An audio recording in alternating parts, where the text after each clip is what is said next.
Okay, so welcome to another deep dive. Ah, Today we're tackling Annabelle. right. Annabelle the doll. You know, you've probably heard of it from those horror movies. Oh, definitely, yeah. Big on the big screen. But we're going beyond Hollywood today, right? We're diving into what's actually documented about the real-life Annabelle doll. You got it. Raggedy Ann doll. Raggedy Ann. Yeah. Forget the movie version for a second. Exactly. So we've got this article. Right. It lays out, the doll's history, the claims, where it is now. It gets pretty interesting. Oh, it does. And the people involved, too. It's a whole saga. Yeah. So just to be clear to everyone listening, Right. we're not here to prove or disprove the whole supernatural thing, right? Yeah. Like whether ghosts are real or not. No. That's not the mission. We're more interested in, what's been documented. Right. Trying to sort out the facts from, the fiction. The embellished stories. You know how it goes. Right. And then I guess the big question, why is this doll, this Raggedy Ann doll? It's so unassuming, isn't it? Right. Like, why is it so scary to people? Like, what's the grip it has on us? So, okay, Yeah. let's get into it. Yeah. Where does this whole thing start? Well, the article tells us the doll, the real Annabelle. This is important because people have this image from the movies. Right, the creepy porcelain doll. Yeah, right. But the real one, it's a Raggedy Ann doll. Okay, so a fabric doll. Yeah. Okay. And the story goes that it was a birthday gift Uh, back in 1970. Oh, wow. So a while back. Yeah. To a young nurse, Donna. Yeah, Donna. Or Deirdre. Some sources say Deirdre. So there's a little discrepancy right there. Oh, interesting. Okay. Right off the bat. Right from the beginning. Yeah. So Donna or Deirdre, this young nurse. Yeah. 28th birthday. 28th birthday. Okay. Gets this doll. Yeah. What happens next? She wasn't living alone. Right. Apartment situation. Exactly. Shared with another nurse, Angie. So, two roommates, nurses, going about their lives. This doll just sitting on the couch, just a regular thing. And then things start to get weird. Okay, weird how? Like, how do we define weird in this case? The doll seemed to move. What? Like, move on its own? That's what they claim. They leave it in one room, come back, it's in another room. A completely different room. Yeah. No one else in the apartment. Nope. That is weird. Right. It's that thing, Makes you question if you're losing it. I mean, I'd be checking the locks, double checking everything. Totally. But it gets weirder. There's more. Oh, yeah. They started finding notes. Notes, like written notes. Handwritten. Okay, what did they say? Simple stuff like, help me. Help me. Yeah. Okay, creepy for sure, but Yeah. anyone could have written those, right? True. But here's the thing. These notes, they were on parchment paper. Parchment paper. Like old-timey paper. Yeah. And they didn't have any. Nope, neither of them. So that's odd, right? That's more than odd. That's like red flag territory. Definitely adds to the mystery. Okay, so we've got a moving doll and mystery notes. What comes next? Well, Angie's boyfriend, Lou, Lou? he gets involved, and things escalate. Okay, how so? So one day, Donna's out, Lou's at the apartment. He hears these noises coming from Donna's room, like rustling, Like someone's in there. Exactly. Okay. So he goes to check. Mm-hmm. No signs of a break-in or anything. Okay. But he finds Annabelle. The doll.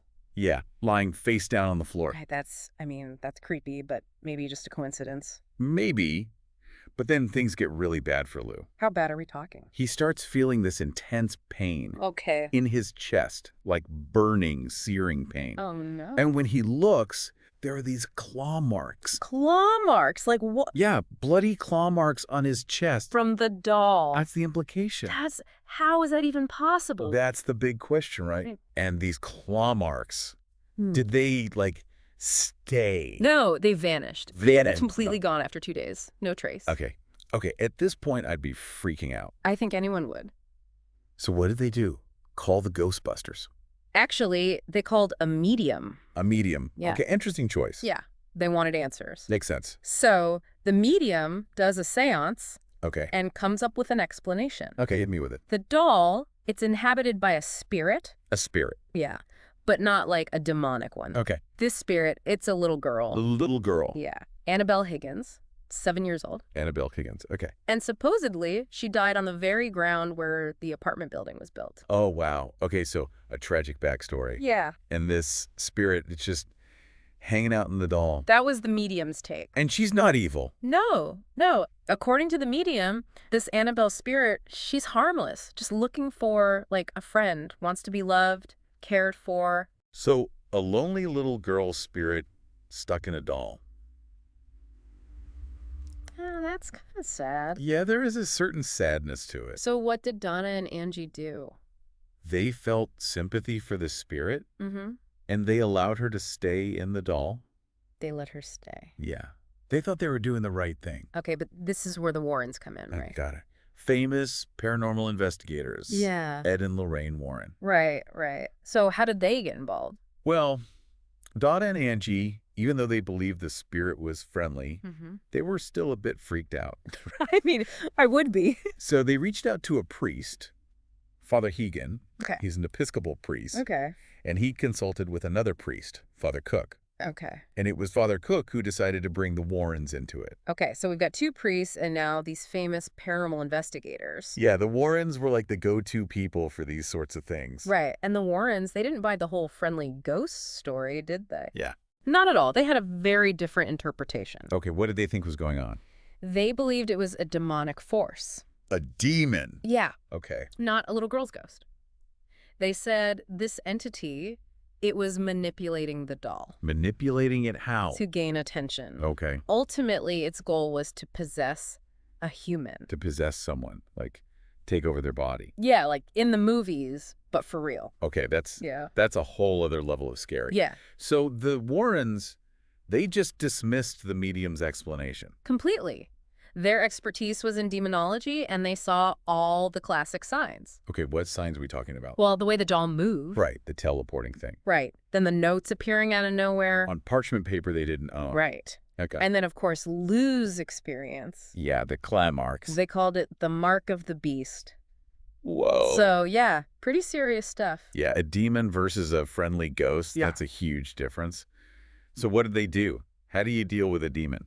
Well, first, they performed an exorcism. An exorcism, like on the apartment. Yeah, the whole place. Yeah.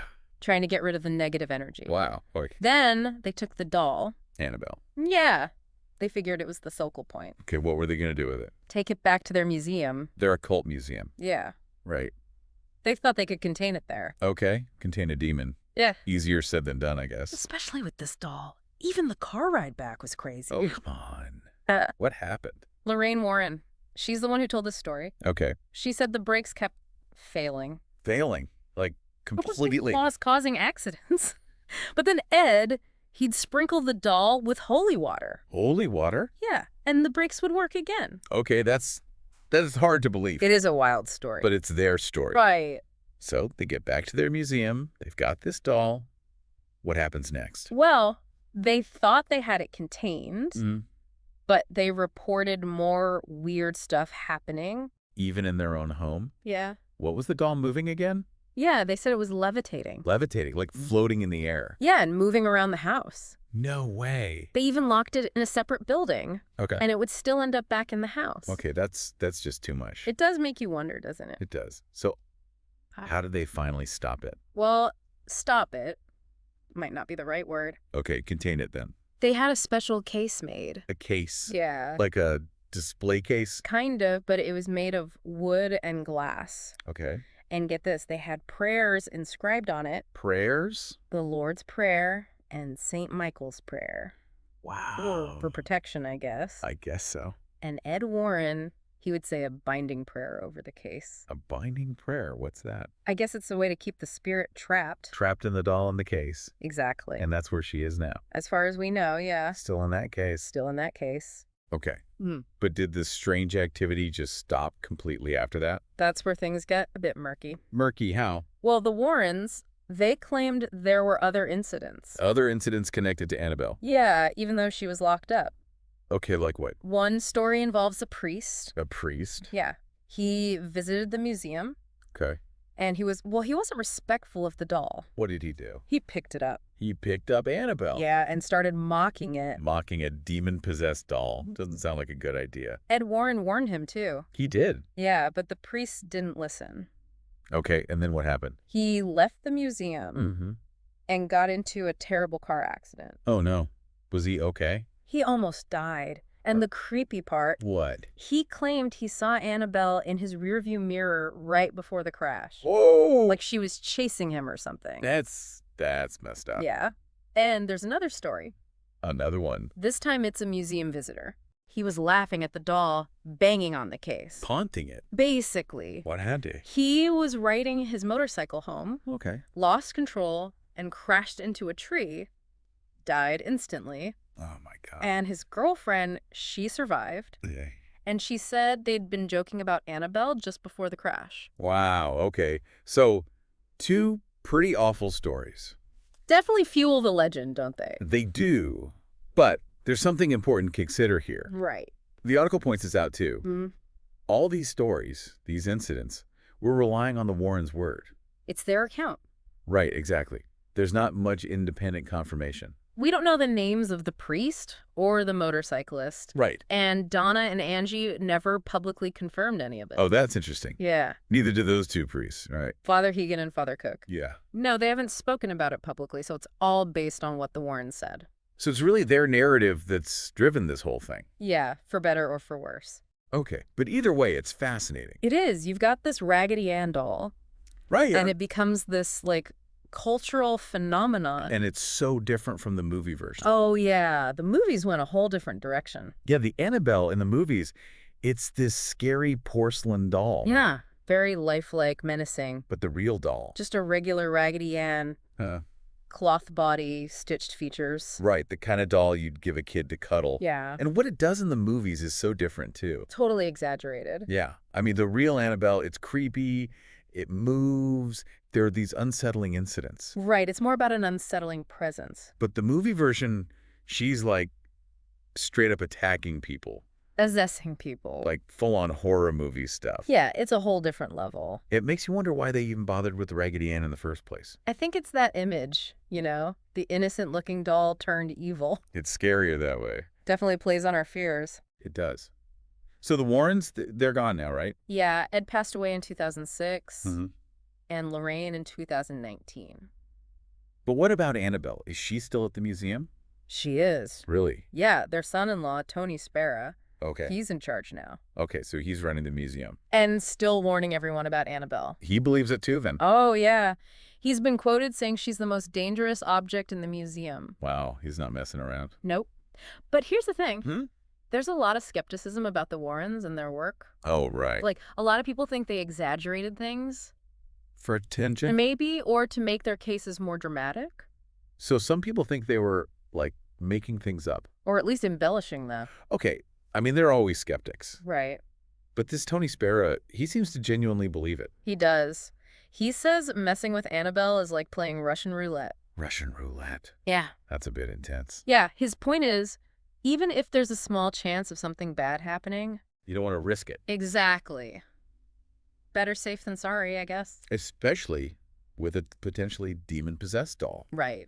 Oh, and remember that whole thing a few years ago? When everyone thought she escaped. Yeah, that was crazy. Social media went wild. I remember all over my feed, people freaking out. Yeah. So what happened there? It was all a hoax. Really? Yeah, fake news. Oh, man. The museum was closed for a bit. Right. Zoning issues, I think. Right.